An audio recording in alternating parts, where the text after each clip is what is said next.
Government ఇన్ని facilities కల్పిస్తా ఉంది. ప్రతి ఒక్కరు కూడా బాగా చదువుకోవాలి. అర్థమైందమ్మా?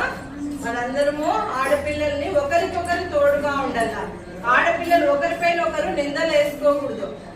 ముఖ్యంగా ఒక ఆడపిల్ల ఫస్ట్ ర్యాంక్ వచ్చే ఆడపిల్లని ఆ పిల్లని స్కూల్ రానికుండా చేయాలంటే క్యారెక్టర్ అసాసినేషన్, వేరే అబ్బాయితో సంబంధాలు అంటగట్టడం, ఇలాంటివి మనము ఆడవాళ్ళు గాని ఆడపిల్లలు గాని మనల్ని మనమే ఎంకరేజ్ చేసుకోవాలా. మనము ఒకరిపైన ఒకరి నిందలు వేసుకోకూడదు. అర్థమైందా?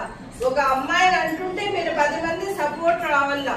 లేదు మేడం అమ్మాయి మంచిది, అబద్ధాలు చెప్తున్నారు అని అమ్మాయిని అంటున్నారులే అని మనం నవ్వుకోకూడదు మనసులో. అర్థమైందా? రేపు పొద్దున అదే బాధ మనకు వస్తుంది. సమాజము ఇదేమి చిన్నదేం కాదు. వాళ్ళకి ఈ రోజు చేస్తుంటే రేపు పొద్దున మనకు చేస్తుంది. కాబట్టి ఒక ఆడపిల్లకు వచ్చిన కష్టాన్ని 10 మంది కలిసి మనము తీర్చుకోవాలమ్మా. అర్థమైందా? మనకెందుకులే అని అనుకోకూడదు. ఎవరైనా ఒక ఆడపిల్ల కష్టం వచ్చిందని మీకు తెలిసిందనుకో, మీరు అమ్మాయికి సపోర్ట్ పోవాల. అర్థమైందా? ఫిజికల్ గాను మనం ఓరల్ గానే కదా సపోర్ట్. మనమేం డబ్బులు ఏమి ఇవ్వం కదా, ఓరల్ సపోర్ట్ ఇస్తే చాలన్నమాట. ఆడపిల్లల్ని మనమే రక్షించుకోవాల.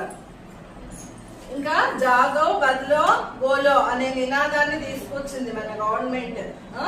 జాగో అంటే మేల్కొనాలి, భయపడకూడదు, దేనికి మేల్కొనాలి. బదలో అంటే మారండి, బోలో అంటే చెప్పండి. ప్రతి విషయాన్ని బయటికి చెప్పండి, మనసులో పెట్టుకోవద్దండి. ప్రతి విషయాన్ని మీ మేడం కానీ మీ పేరెంట్స్ కానీ మీ ఫ్రెండ్స్ కానీ ఎక్స్ప్లెయిన్ ఇట్.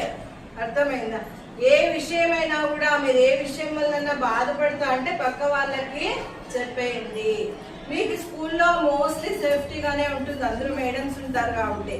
రేపు పొద్దున మీరు కాలేజీలో పోయినా బయట ఎక్కడైనా ఆడుకునే ప్రదేశాల్లో ఎటువంటి ఇబ్బందులు ఉన్నా అబ్బాయిల వలన మీరు వెంటనే బయటికి చెప్పేయాలి. దానికి ఇది ఇచ్చినాడు, జాగో బదులో బోలో అనే నినాదాన్ని మన గవర్నమెంట్ తీసుకొచ్చింది. మేల్కొనండి, మీరు నిద్రపోతా ఉండద్దండి.